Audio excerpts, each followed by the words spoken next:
Vamos a orar.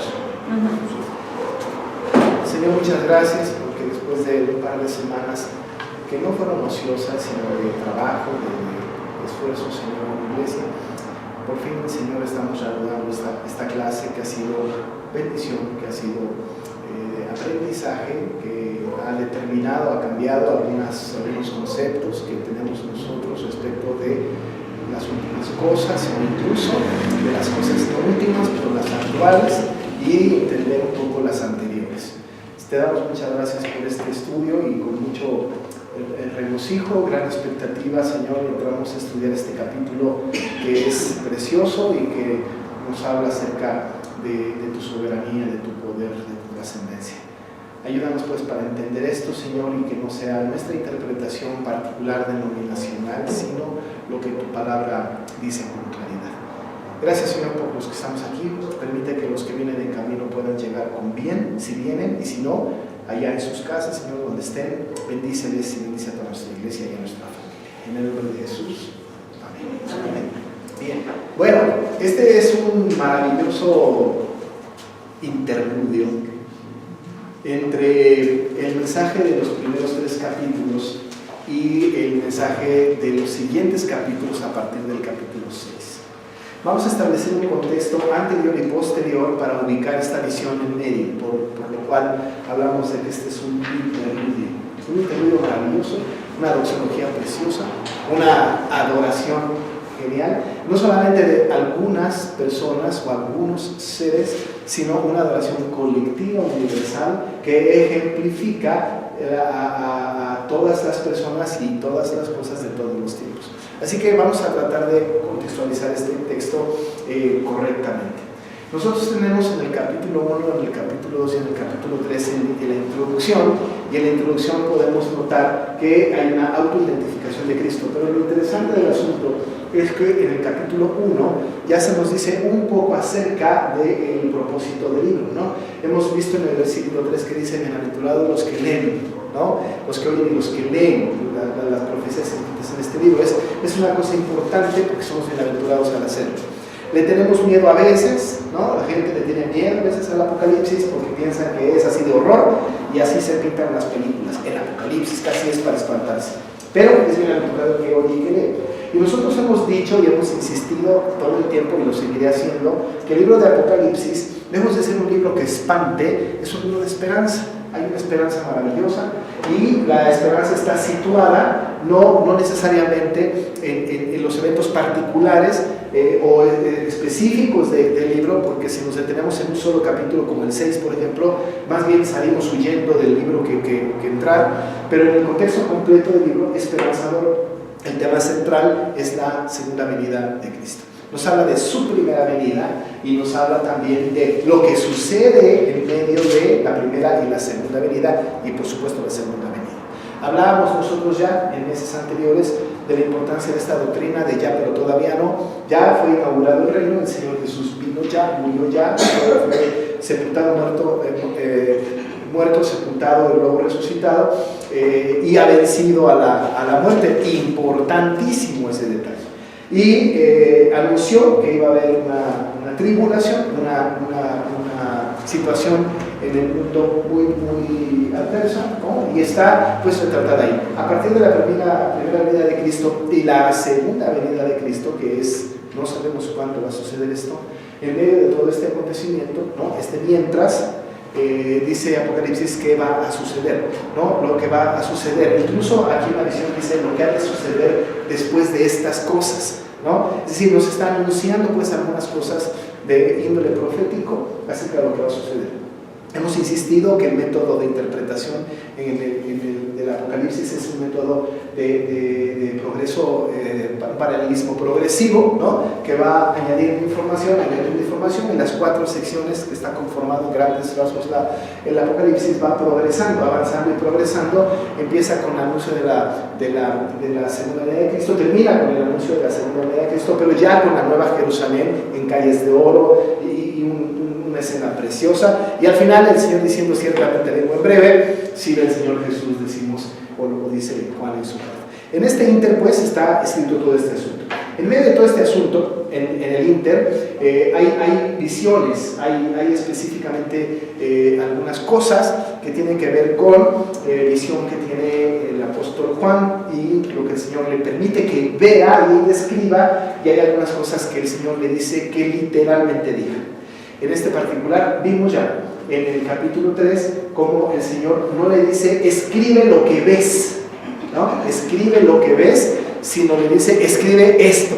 Antes y ahora, ¿no? Él, Juan, tiene que describir y poner nota, ¿no? hacer un escrito de lo que ve. Cuando está invitado a escribir lo que ve, está obligado a hacer una exégesis sobre lo que ve, una hermenéutica de lo que ve, es decir, una interpretación de lo que ve, ¿no? Ya lo decíamos nosotros, si el Señor se nos aparece ahora, ¿no? Y escuchamos su voz, ¿no? Como cascada de muchas aguas, decimos nosotros o hacemos una interpretación de nuestra propia cultura, de nuestra propia realidad, ¿no? Decíamos aquella vez, a lo mejor le diríamos a los que vienen después, la voz del Señor era como alarma sísmica, ¿no? Porque es así súper escandalosa, ¿no?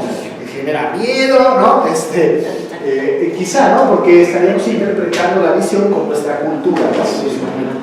Pero en aquel tiempo Juan pues tiene que tomar de la cultura, ¿no? de su entorno, de su realidad, pues de la naturaleza, de lo que está percibiendo, palabras, expresiones, comparaciones para decir la voz del Señor era como una, ¿no?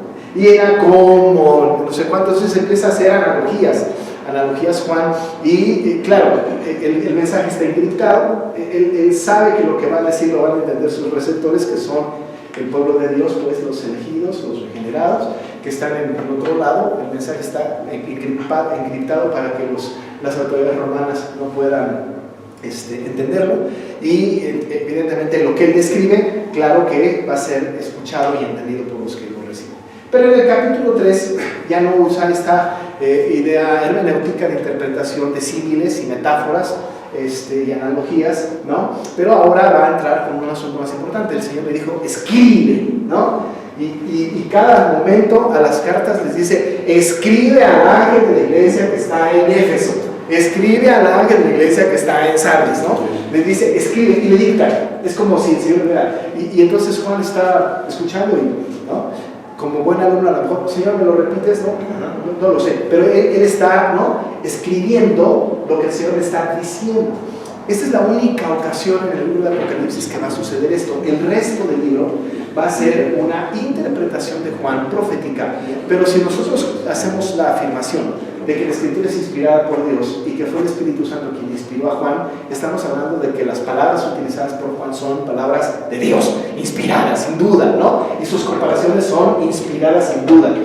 Dios no hubiera permitido que él hiciera una analogía o una metáfora o un símil de algo que el Señor no hubiera estado de acuerdo, ¿no? Aún cuando el Señor respetó el estilo de Juan, un estilo profético maravilloso de Juan, el Señor fue el que inspiró esta palabra, ¿no? Pablo a Timoteo le dijo en 2 Timoteo 3, 15 al 17, que toda la Escritura es inspirada por Dios, incluyendo el Apocalipsis.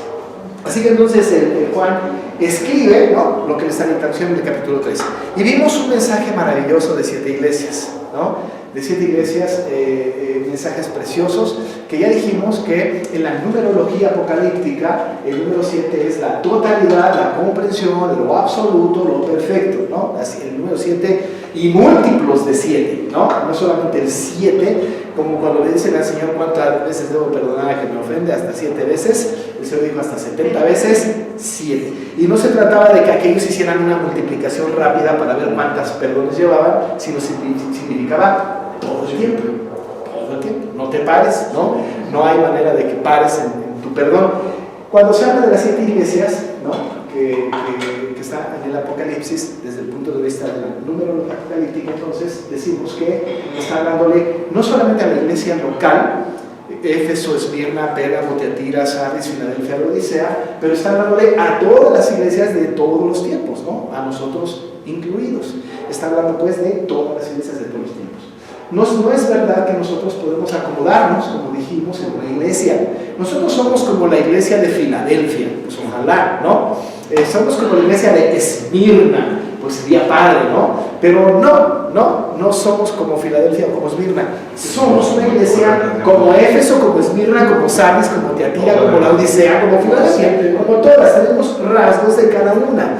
Por eso al final dice Juan, el Señor dictándole, y oiga, el que tiene oído para oír, oiga lo que el Espíritu dice a las iglesias, ¿no? A las iglesias, a todas las iglesias, no solamente a una. Condenamos a Sardis o condenamos a Pérgamo, pero todos tenemos un poco de Sardis, un poco de Pérgamo y lo peor, un poco de Laodicea, un poco de Laodicea. Y también tenemos un poco de Esmirna y de Filadelfia. Y hablamos también, tenemos algunos rasgos de Esmirna y de Filadelfia. Entonces, a todas las iglesias, pues de todos los tiempos.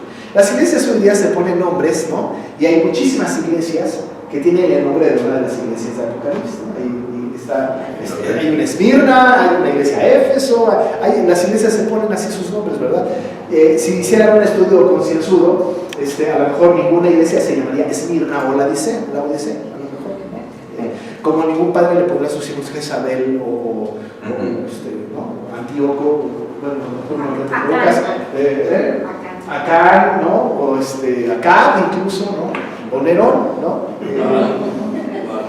Pero les ponen al contrario, Pedro, Pablo, ¿no? Juan, es muy como Marcos, ¿no? Bernabé, ¿no? Raimundo, Salvador, qué sé yo, ¿no? Y entonces, bueno, él dicta y está escribiendo Juan lo que el Señor le dicta. Y va ascendiendo. Recuerden que es un método con un paralelismo progresivo. El primer paralelismo progresivo termina en el capítulo 3. Ese es el primer gran bloque en el capítulo 3, en donde hay recapitulación y avance constantemente y nos deja con este mensaje maravilloso de las 7 iglesias que en su conjunto muestran también el juicio de Dios para con un pueblo desobediente, pero por otro lado también habla acerca del amor del Señor respecto de sus propios hijos en la oportunidad, porque siempre hay mención de al que venciere, al que venciere, al que venciere, al que venciere, una cosa maravillosa. Termina pues el primer ciclo de paralelismo progresivo con la Odisea, y entonces empieza el interludio. El interludio, capítulos 4 y capítulo 5, es un interludio necesario, pero es un interludio de esperanza.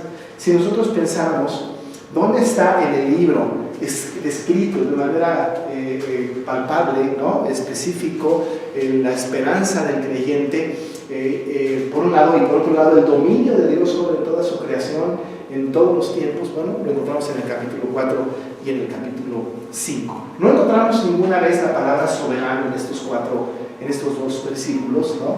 Ni todopoderoso, ni omnipresente, ni omnisciente. No encontramos los atributos incomunicables de Dios en estos 2 capítulos. Sin embargo, encontramos a un Señor en gloria. Lo encontramos posicionado en el lugar en el que debe de estar posicionado en su trono. No solamente vemos a Dios ahí, Padre, sino que vemos también la Trinidad completa. Tenemos nosotros a Dios Padre sentado en el trono. Tenemos a uno como inmolado, que es el Cordero, que es Jesucristo, el cual le dice a los seres vivientes: eres digno, eres el único digno de abrir los sellos, ¿no? Y tenemos nosotros también el candelero, que son los 7 espíritus de Dios, y donde está el Espíritu Santo, ¿no? La Trinidad completa en una imagen preciosa de un Dios soberano, un Dios maravilloso, un Dios controlador de todas las cosas y de todos los tiempos. Este interludio es necesario porque a partir del capítulo 6 va a haber una expresión, o va a haber una serie, ¿no? de profecías, ¿no? Respecto de la tribulación, pues, de las angustias que vamos a padecer. Una muestra concreta es al final del capítulo 6, en el verso 17, ¿no? Hay un anuncio, acuérdense que es progresivo, ¿no? Aquí es la primera vez que se anuncia algo devastador. Dice: porque el gran día de su ira ha llegado, ¿no? ¿Y quién podrá sostenerse en pie? Y este pasaje sacado, ¿no? De su contexto puede generar un temor terrible. ¿Quién puede sostenerse en pie delante del Señor? Sabemos nosotros que para los creyentes y para los no creyentes, horrenda cosa es caer en las manos del Dios vivo. Es horrenda cosa. No es deseable caer en las manos del Dios vivo, ¿no? Decíamos con el mensaje de las 7 iglesias: podemos aceptar de todo el mundo que nos diga tengo algo contra ti, pero si viene Dios y nos dice tengo algo contra ti, la cosa no va bien, ¿no? Ojalá nunca diga el Señor de nosotros tengo algo contra ti, como se lo dijo a Éfeso, a Sardis, a Tiatira, a Pérgamo y a la Odisea, ¿no? Tengo algo contra ti, y el Señor, ¿no?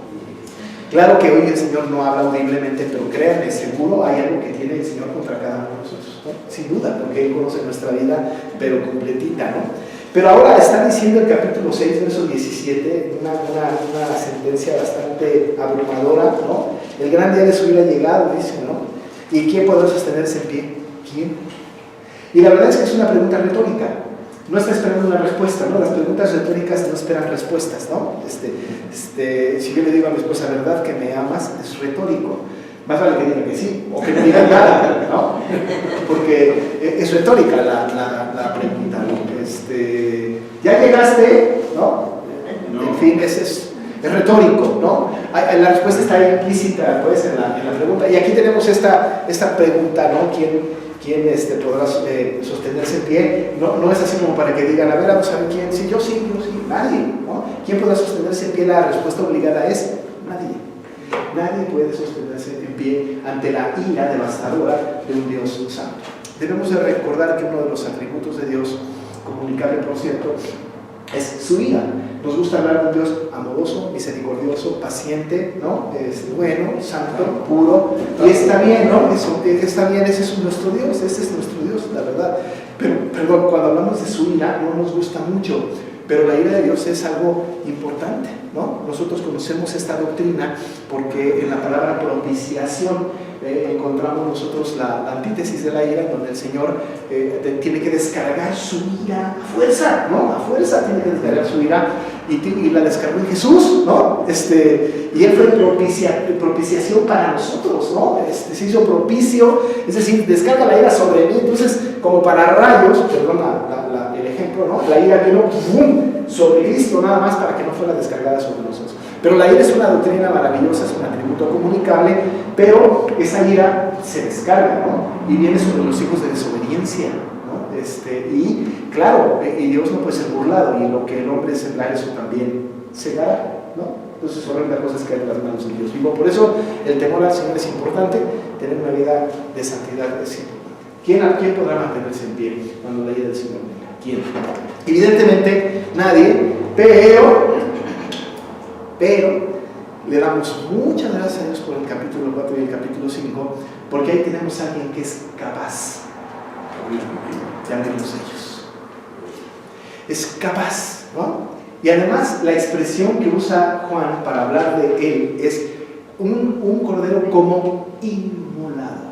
Y nosotros sabemos que lo inmolado significa una expiación, su derramamiento de sangre por los pecados de todos sus hijos, cosa linda, ¿no? Entonces, ¿quién podrá mantenerse en pie? Los redimidos dirían nosotros, ¿no? Aquí ahora sí, nadie, por nuestro propio esfuerzo, pero yo sí, porque he confiado en el Cordero, en el que está sentado en el trono, al cual sea la gloria, la honra, el poder y la alabanza, ¿no? Entonces, el capítulo 4 y 5 hay que recordarlo siempre, porque es justamente en el Dios en el que hemos creído y quien sostiene, ¿no? a toda su creación de una manera maravillosa.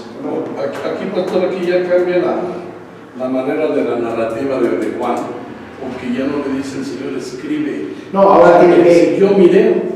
Yo vi, exacto, sí, fueron abiertos los ojos y entonces dice todo, y ahora ya, claro, ya lo está dictando el Señor, ahora tiene un panorama maravilloso, ¿no? Y es lo que vamos a estudiar ahora. Todo esto sirve como introducción. Luego el 7, el 8, 9, 10, pues ya en adelante son las penurias. Pero si no existiera el 4 y el 5, serían penurias sin remedio, ¿no? Pero no, sí lo hay, ¿no? Sí lo hay esperanza para los redimidos, pues, para los hijos de Dios. El Señor viene pronto y su galardón con Él, dice la palabra, y nos va a rescatar, ¿no? Va a ser de nosotros, como dice el capítulo 5, un pueblo, un reino de sacerdotes que reinaremos con Él por siempre. Eso es esperanzador, eso es maravilloso, eso no le da miedo a nadie. Vengan las tribulaciones que sean, ¿no? Al fin y al cabo yo seré parte de un reino de sacerdotes junto con Dios, ¿no? Que se combina con 2 de Pedro 2:9, que dice que más vosotros sois linaje escogido, real sacerdocio, nación santa, pueblo adquirido por Dios, ¿no? Hermano Carlos, ¿va a decirnos algo? Sí, con respecto a lo que dice el hermano también, como reforzamiento dice, al instante yo estaba en el Espíritu. espíritu. Entonces eso es también importante, la transición que tiene en este caso Juan para estar en el espíritu y ver precisamente lo que el Señor quiere que vea. Sí. Quizás no es tanto yo te voy a dictar, no, estar en el espíritu y ahí tengo el control completo de ti. Sí, sí, y tengo una visión santificada, ¿no? No, las visiones santificadas existen. Juan tuvo, Isaías tuvo, ¿no?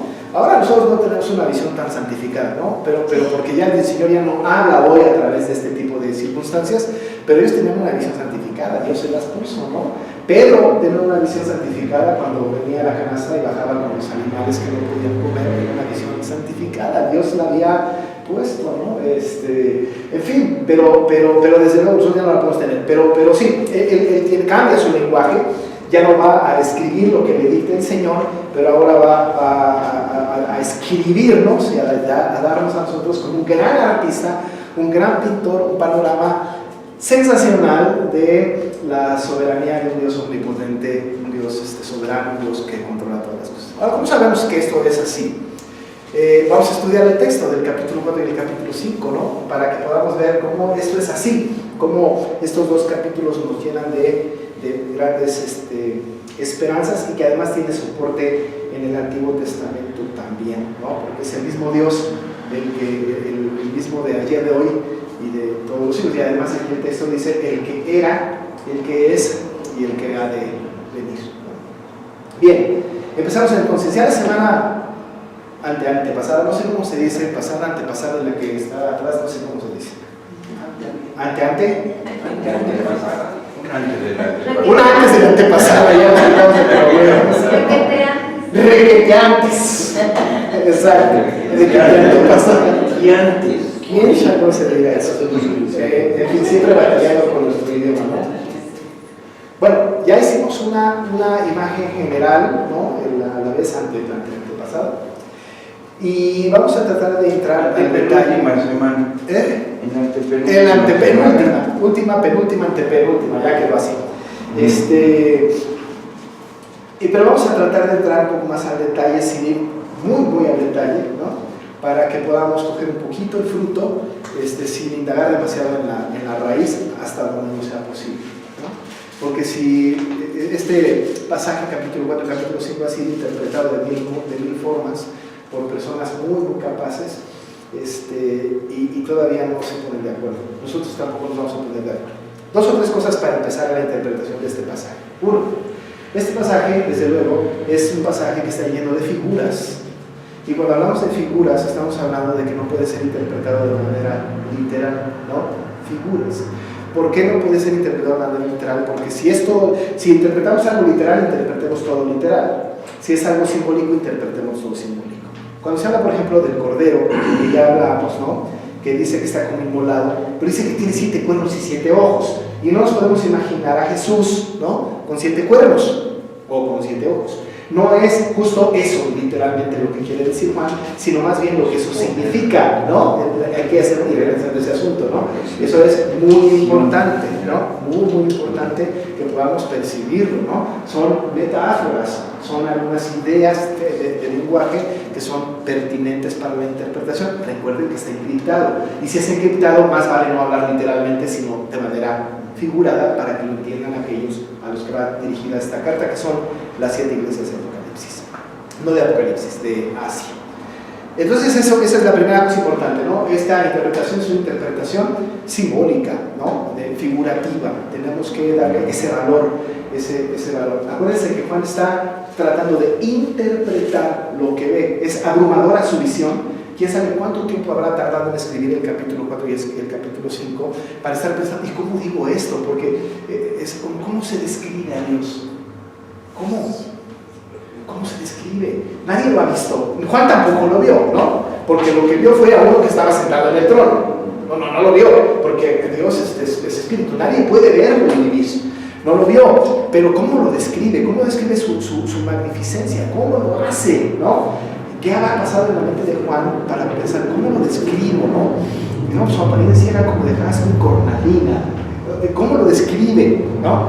Entonces tiene que usar pues recursos de su entorno para poder describir, y todavía lo que él anuncia queda cortísimo, ¿no? A la realidad suprema de un Dios todopoderoso, ¿no? Cualquier cosa que utilicemos para describir a Dios se queda corto. Pero entonces, bajo este principio, el mensaje es desde el sentido de vista figurado, no literal, ¿no? No podemos tomar todo esto, a menos que el texto exija la literalidad de la interpretación. De otra manera, lo tenemos que considerar como el lenguaje figurado, ¿no? Ese es el método de interpretación que estamos siguiendo, gramático histórico y profético, que es este libro maravilloso. Esa es la primera cosa que es importante mencionar, ¿no? La segunda cosa que es importante mencionar en el contexto de estos dos capítulos es la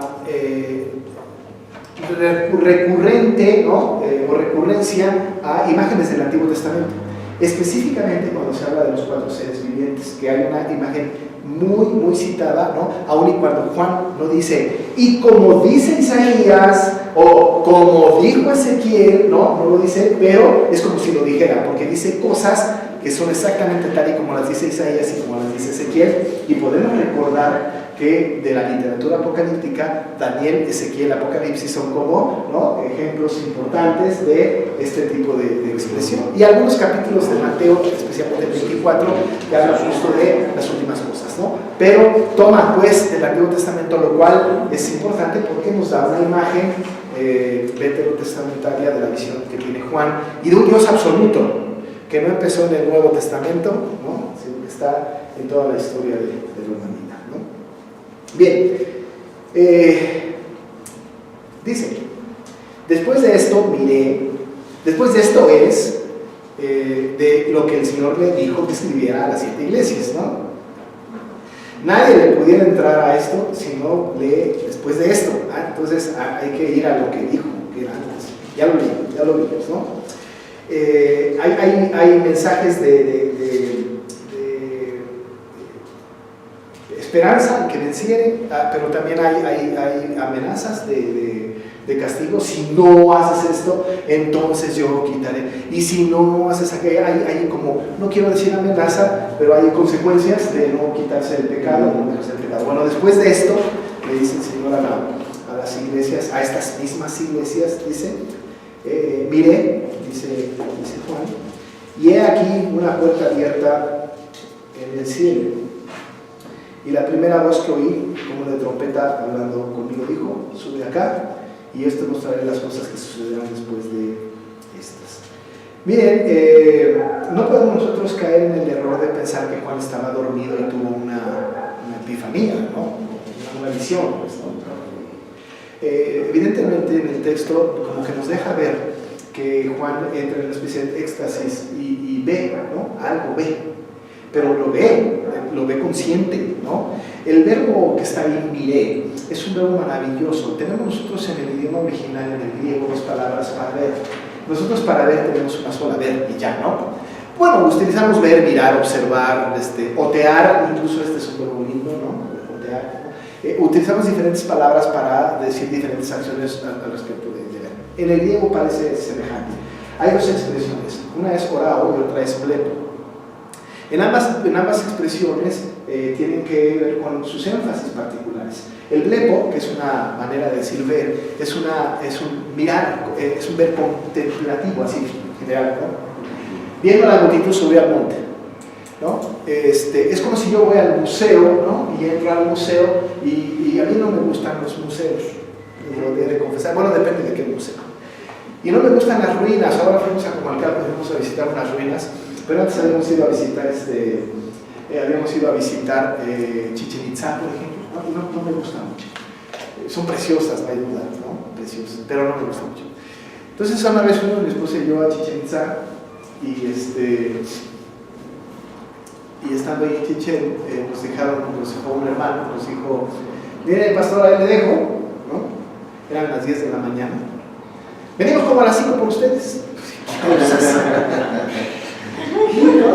hacer aquí? Y mi esposa y mi hermano que iba con nosotros, ¿no?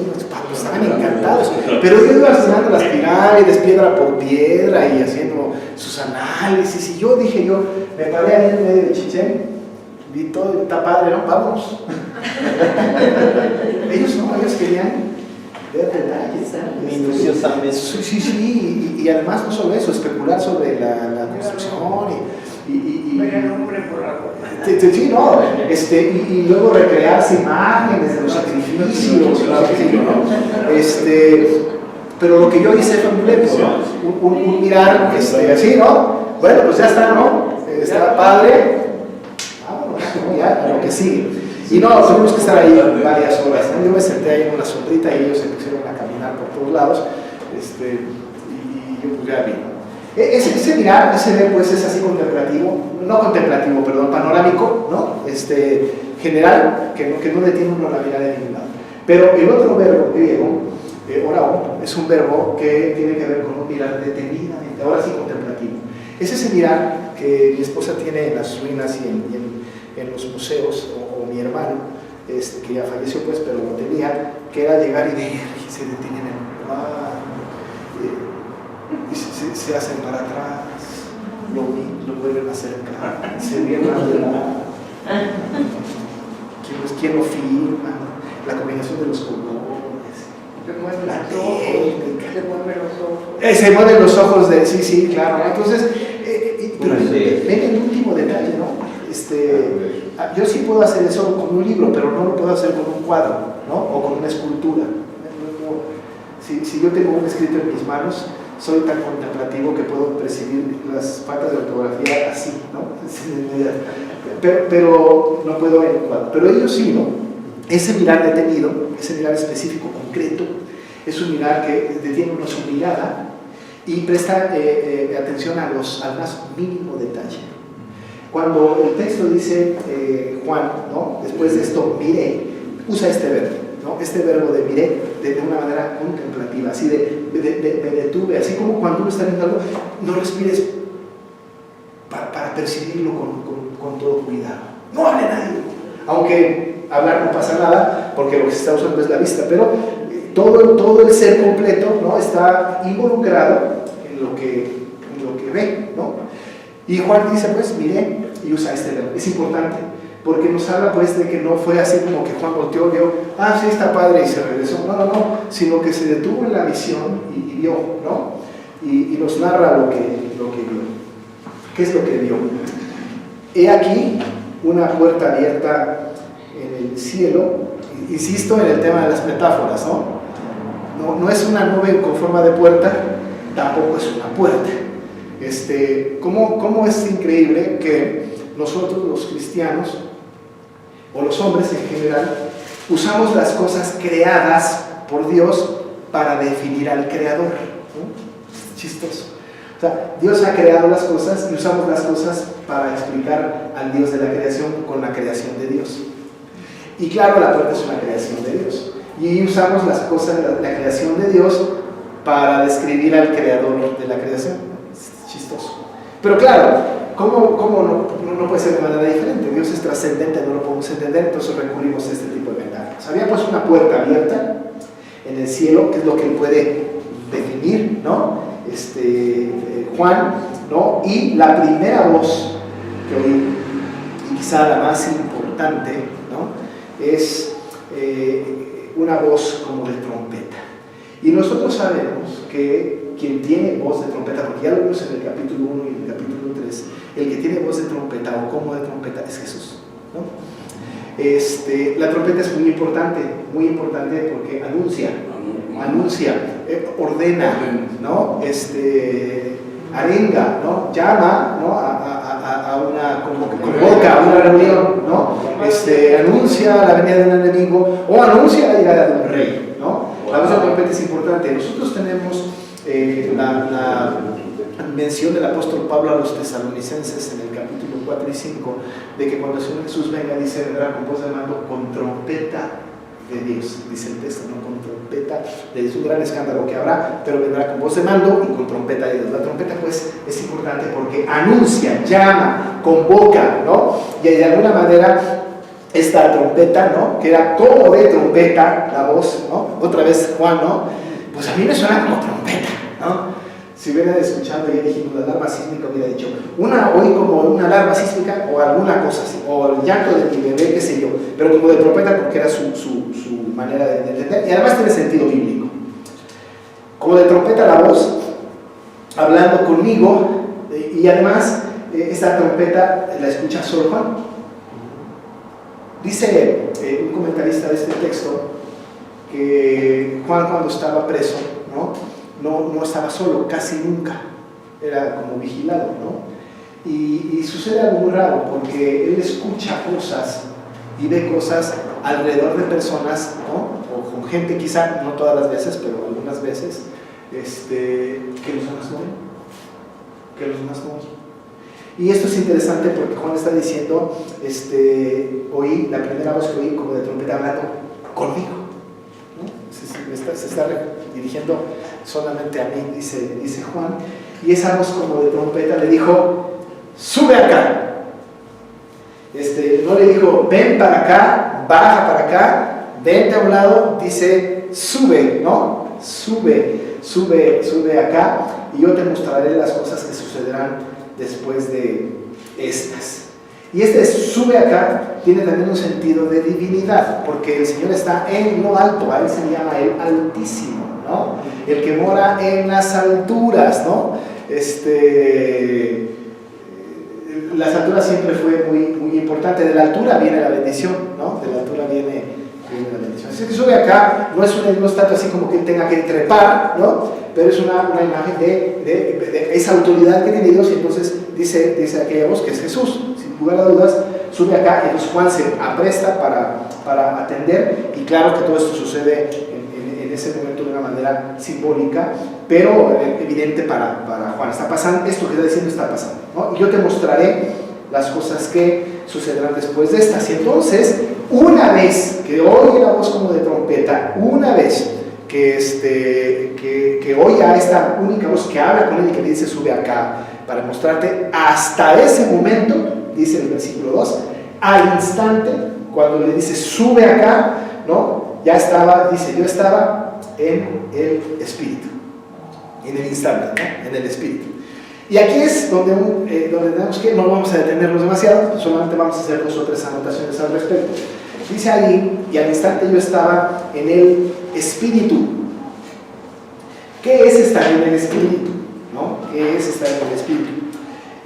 Claro que nosotros vemos ahí el Espíritu con mayúscula, lo que implica que no estaba en el Espíritu suyo, ¿no?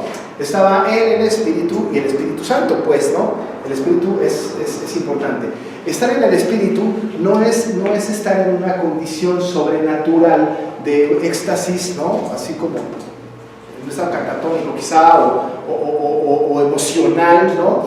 Es más bien en este estado de comunión plena con el Señor, una comunión absoluta. No tiene que ver con una tembeleque, ni tiene que ver con alguna manifestación sobrenatural, tiene que ver con una comunión plena, ¿no? En el Espíritu mis oídos están prestos. Acuérdense lo que le dijo el Señor a las iglesias, ¿no? El que tiene oído, oiga lo que el Espíritu dice.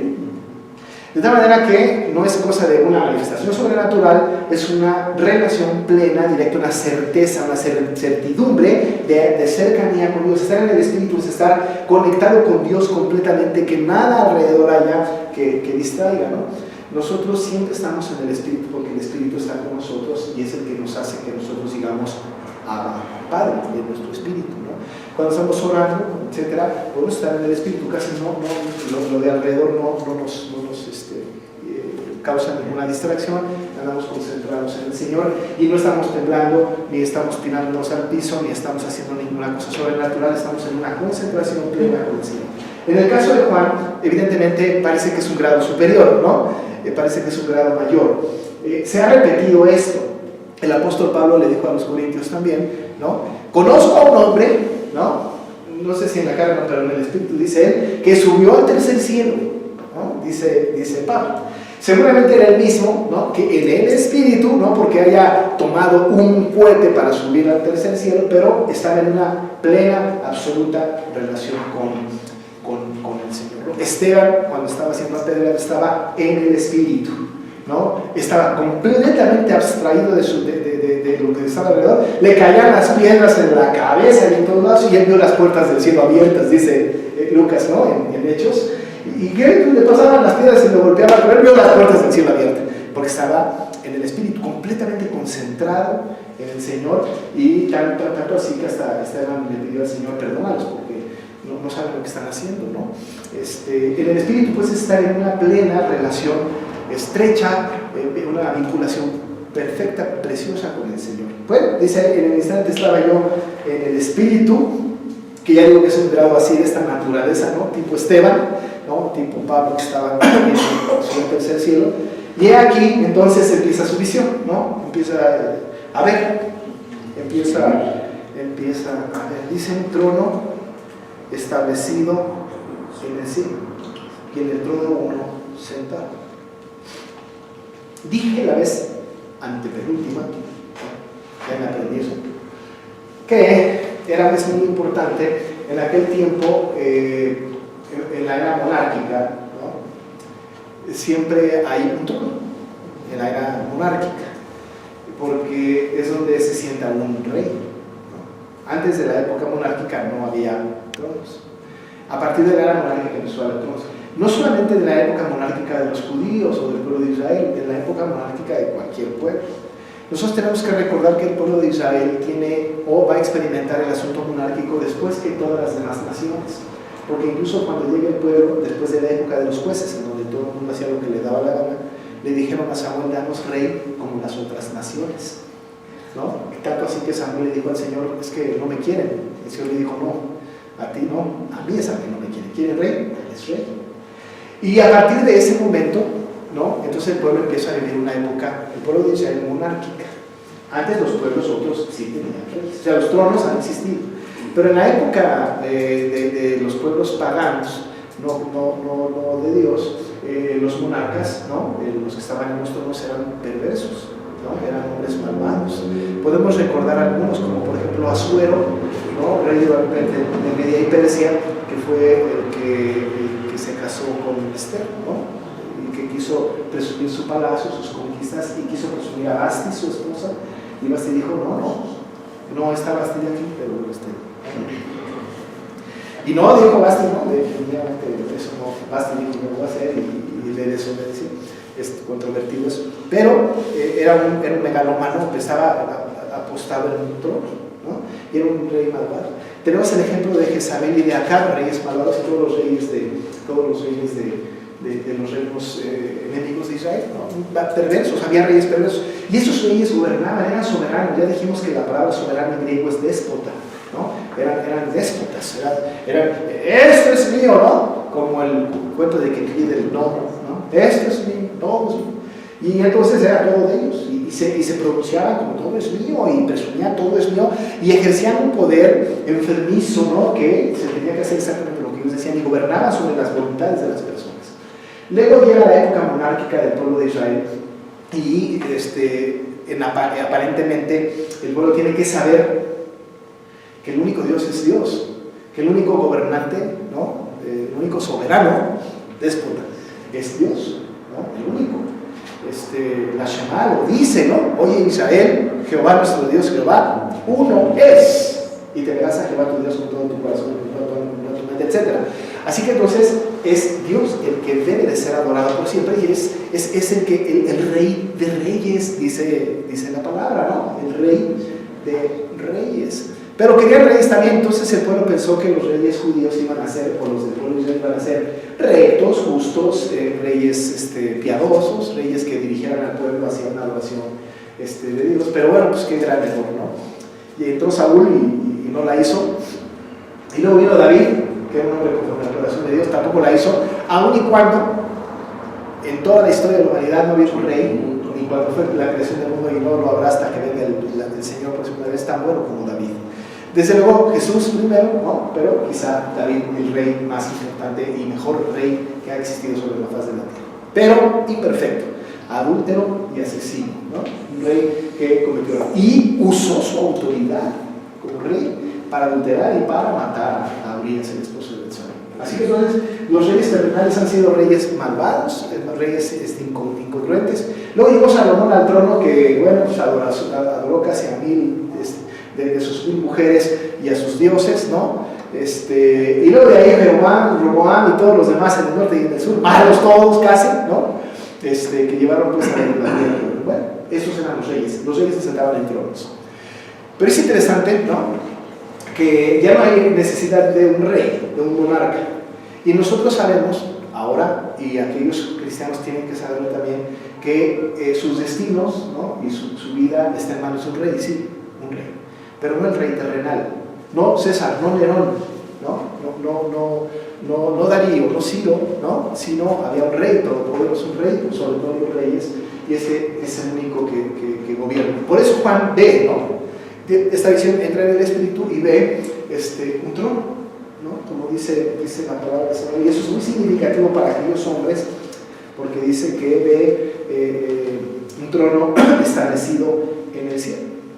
Evidentemente en un trono se sienta un rey, ¿no?, pero no es un rey cualquiera, no es un rey terrenal, un rey que gobierna sobre sus criaturas, un rey justo, un rey perfecto, un rey amoroso, un rey misericordioso, pero un rey que también no permite, como dice la Biblia, el Señor no dará por inocente al malvado. Cuando nosotros seamos juzgados, todo el mundo sea juzgado, será juzgado ante el tribunal de Dios, ante Dios, que estará sentado en su trono. Algunos les dirán, bien, buen siervo y fiel, en lo poco fuiste fiel, no mucho que poder entrar con el Señor. A otros les va a decir, no te conozco, hacedor de maldad, ¿no? Y nos mandan teoría corrigido de dientes. Habrá un juicio y el rey estará sentado juzgando con justicia. Este rey es pues, ¿no? Evidentemente, estamos hablando de que este rey es Dios el Padre, y está sentado ahí. Juan lo ve al trono, ¿no? Y en el trono, dice él, uno sentado. ¿Por qué no dijo Dios Padre? ¿Por qué no dijo Jehová de los ejércitos? ¿No? Hay todavía cierto temor, ¿no?, de que ni siquiera debe de ser nombrado el nombre del Señor en vano, ¿no? Hay mucho cuidado con esto, hay una gran reverencia en esta expresión, ¿no? No hay un atrevimiento, ¿no?, de parte de Juan, pero dice uno sentado. Evidentemente, esta es una explicación. La otra es que, como está editado el mensaje, ¿no?, los que están leyendo la carta y nosotros lectores implícitos entendemos, sabemos, no necesitamos mucha interpretación de que el que está sentado en el trono es Dios. No tenemos mucha interpretación porque el único rey es Él, ¿no? Y además en el cielo, pues Él gobierna el cielo y la tierra, ¿no? Él habita en el cielo y la tierra. Entonces está sentado, está el Señor pues sentado. Este es Dios. Y el aspecto del que estaba sentado, es decir, este aspecto de Dios, y por ahí en las lecciones que les mandé hay unos círculos, ¿no?, donde está como la imagen. Había, ¿ustedes se acuerdan, no? Había un cuadro aquí que es el trono,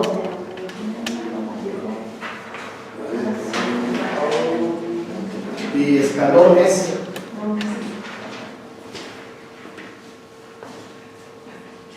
¿no? Aquí está el trono, y ahí ustedes tienen una P, ¿no? El que está sentado en el trono es Dios, que tiene aspecto como de jaspe cornalina, ¿no?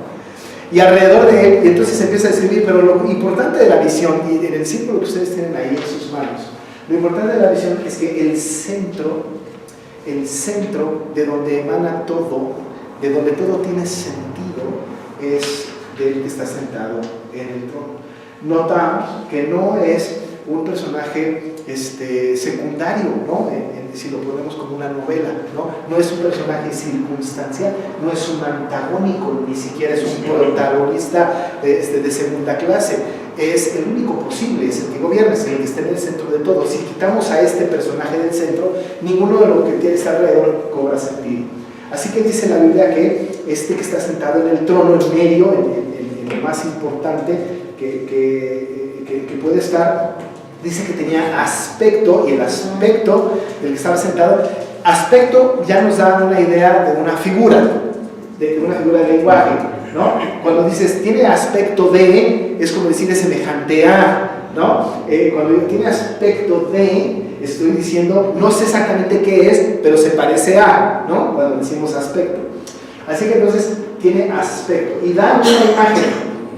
Y como Dios no puede ser retratado, de alguna manera no puede ser pues nombrado, ni siquiera vislumbrado, no sabemos cómo es Dios, nadie lo ha visto. El único acercamiento que tenemos es Jesús, ¿no? El que me ha visto a mí, ha visto al Padre. Ese es el único acercamiento que tenemos de Dios. Y decimos Cristo es Dios, ¿no? Cristo es. Pero lejos estamos de ver el trascendente Dios Todopoderoso. Pero ahí entonces dice Juan tiene un aspecto de, y entonces da dos piedras preciosas. Dice, tiene aspecto, ¿no? Y aspecto del que estaba sentado era semejante, y cuida sus palabras, ¿no? No dice igual a, no dice tal como, sino semejante, parecido al jaspe y a la cornalina, ¿no? Y el jaspe y la cornalina son piedras preciosas. Y las más preciosas, ¿mande? El brillo, ¿no? Brillaban, ¿no? Sí. Brillaban. Yo estaba revisando en una diccionario arqueológico de la Biblia. El jaspe es una piedra preciosa que cuando le llega la luz para si le ponen en el centro, le ponen un rayo de luz, puede emitir luz por todos lados. De esta piedra emana, ¿no? Luz por todos lados, ¿no? Bueno, tiene este aspecto, ¿cómo habrá sido? Además, este tipo de piedra que emana luz porque viene de otra luz, no luz propia, ¿no? Pero imagínense que al que está sentado emana una luz impresionante que al pegar con el jaspe, ¿no? Refleja, entonces, imposible ver, ¿no? No se puede ver, es imposible ver, ¿no? Tapa la mirada, pues así lo percibe Juan, como semejante a piedra de jaspe y de cornalina, otra piedra preciosa. Y luego entonces alrededor de él, la cornalina es como el jaspe también. Es una piedra, pero no es como el jaspe. Es diferente al jaspe, pero es una piedra preciosa, sí. No, jaspe sí, pero cornalina, no tenemos algo semejante aquí hoy día, yo creo, para la cornalina. Brillante, diamante, no creo, yo creo que el diamante es como semipreciosa. El jaspe sí que es piedra, ¿cómo me dijo? Es color verde. La cornalina. Como la esmeralda. Jaspe, ok. Preciosa, ¿no? Y cornalina ni siquiera vi una imagen de la cornalina. Pero bueno, vamos a buscarlo, ¿no? Alrededor, y además era como, era como, semejante a, no precisamente, ¿no? Hay que tener cuidado, no hay que nebular las cosas, ¿no? Porque cometemos a veces ese error, ¿no? Como les comentaba yo una vez en una predicación, alguien me estaba molestando a las palomas y no, que no lo haga porque está molestando al Espíritu Santo. No, la paloma no es el Espíritu Santo. Que vino y descendió el Espíritu Santo en forma de paloma una vez para no sé qué, es una cosa. Pero no es cierto que el Espíritu Santo es una paloma, no hay que alcoholizarlo. No es cierto que Dios es jaspe o cornalina, ¿no? No lo es. Voy a traer mi jaspe. Sí, no, es Dios, ¿no? Lo semejante es el brillo que emana. Sí. Y además porque era la analogía que tenía Juan como las piedras más preciosas de su época, ¿no? Y había alrededor del trono un arco iris, semejante en aspecto a la esmeralda, otra piedra, ¿no? Un arco iris alrededor, semejante en aspecto a la alrededor del trono un arco iris, ¿no? Semejante al aspecto a la esmeralda. El arco iris tiene un sentido pactal, o pactual. ¿Se acuerdan ustedes de cómo surge el arco iris? O sea, si alguien inventó el arco iris, fue el Señor, ¿no? El Señor lo inventó y lo puso como señal de que no iba a destruir otra vez a la tierra por algo, ¿no? Así ya no va a pasar. Y cada que llueve y sale el sol y vemos el arco iris, decimos, el mundo no se va a acabar por algo. Por mucho que llueva, ni un tsunami, ni un maremoto, no se va a acabar el mundo, porque este arcoíris señala el pacto, pues la señal del pacto de Dios para con el hombre, especialmente con Noé, para prometer que no se va a terminar. No tiene que ver aquí con inundaciones, no tiene que ver aquí con la lluvia ni el agua, sino más bien tiene un sentido pactual, pues pactal, ¿no? De pacto de Dios para con el hombre. Dios ha establecido un pacto y alrededor de él ahí está esta verdad pactal, es el compromiso que Dios ha tenido para con su pueblo, ¿no? En ese sentido. Y además es semejante a una esmeralda, porque también es precioso. Alrededor del trono, qué barbaridad, había 24 ancianos. Y vi sentados, había 24 tronos. Y vi sentados en los tronos a 24 ancianos vestidos de ropas blancas con coronas de oro en sus cabezas. Otros tronos, ¿no? Otros tronos. Pero no es el trono. No es el del centro. No es el trono más importante. Como las sillas alrededor. Es como las sillas alrededor. Ahora, si nosotros recordamos que hemos sido nosotros, pues somos llamados para ser reyes y sacerdotes, los reyes se sientan en tronos. Pero claro, nosotros vamos a sentarnos en un trono seguramente, o seremos reyes y por eso hay una implicación del trono, pero de ninguna manera en la magnitud del trono del que está sentado en el centro, ¿no? Evidentemente que no, hay 24 tronos. Y alrededor, y sentados en los 24 tronos, 24, dice ahí, ancianos, ¿no? 24 ancianos, vestidos de ropas blancas con coronas de oro en sus cabezas. ¿Quiénes son los 24 ancianos? ¿Y para quiénes son los 24 tronos? ¿No? 12 de ellos son las 12 tribus de Israel o los 12 hijos de Jacob, que es lo mismo. Y los otros 12 son los 12 apóstoles de Cristo, sin contar a Judas, ¿no? Sin contar a Judas, ¿no? Es decir, estamos hablando de ambos.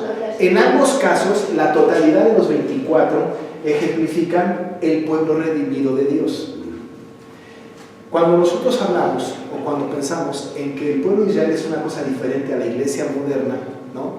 Estamos cometiendo un error. Porque Pablo a los Efesios les dice que de los dos pueblos hizo uno. Y luego Apocalipsis tiene una visión de los 4 juntos, ¿no? Y que simbolizan todos los redimidos, todos los hombres redimidos, los 24 ancianos. 12 tribus de Israel, 12 apóstoles juntos. ¿Cómo se sentaron? ¿Quién sabe? No sé. Se habrá sentado un hijo de Jacob, un apóstol, un hijo de Jacob, un apóstol, quién sabe. Los 12 apóstoles de un lado y los 12 hijos de Israel por el otro, no lo sé. Siempre están sentados así, no tengo la menor idea. Bueno, vamos a terminar, ya son casi las 9:30. Los 24 ancianos pues son 12 tribus de Israel, 12. Oiga, hay que aprendernos los nombres, ¿no? De las 12 tribus y de los 12 apóstoles. Son 24 nombres nada más. Estos 24 ancianos están vestidos de ropas blancas, que implica pureza. Además, evidentemente, todos ellos están ya redimidos. No hay duda. Si alguien pensaba que si alguno de los hijos de Israel o alguno de los apóstoles no había sido salvo, está clarísimo que sí, porque están sentados ahí, ¿no? Es evidente que sí. Ropas blancas, ¿no? De pureza, de perfección, y coronas de oro en sus cabezas, ¿no? Son como representantes nuestros. De todas maneras, no les duran mucho las coronas porque las van a tirar delante de su rey, ¿no? Dice que tiran las coronas delante del rey como su visión, al que está sentado en el trono, lo cual implica que ellos que están en tronos no son o no tienen ni tantito la autoridad que tiene el que está sentado en el trono. Entonces dice que las coronas son tiradas, bueno, estos tienen ropas blancas y coronas de oro en sus cabezas. Y luego el 5, y con eso terminamos, salían relámpagos y truenos y voces, y delante del trono ardían 7 lámparas de fuego, las cuales son los 7 espíritus de Dios, que ya dijimos es el Espíritu Santo, ¿no? Es el Espíritu Santo. Había un escándalo ahí en esta visión, había relámpagos, truenos, voces, y ardían 7 lámparas de fuego, las cuales son los 7 espíritus de Dios. Miren, dice un comentarista,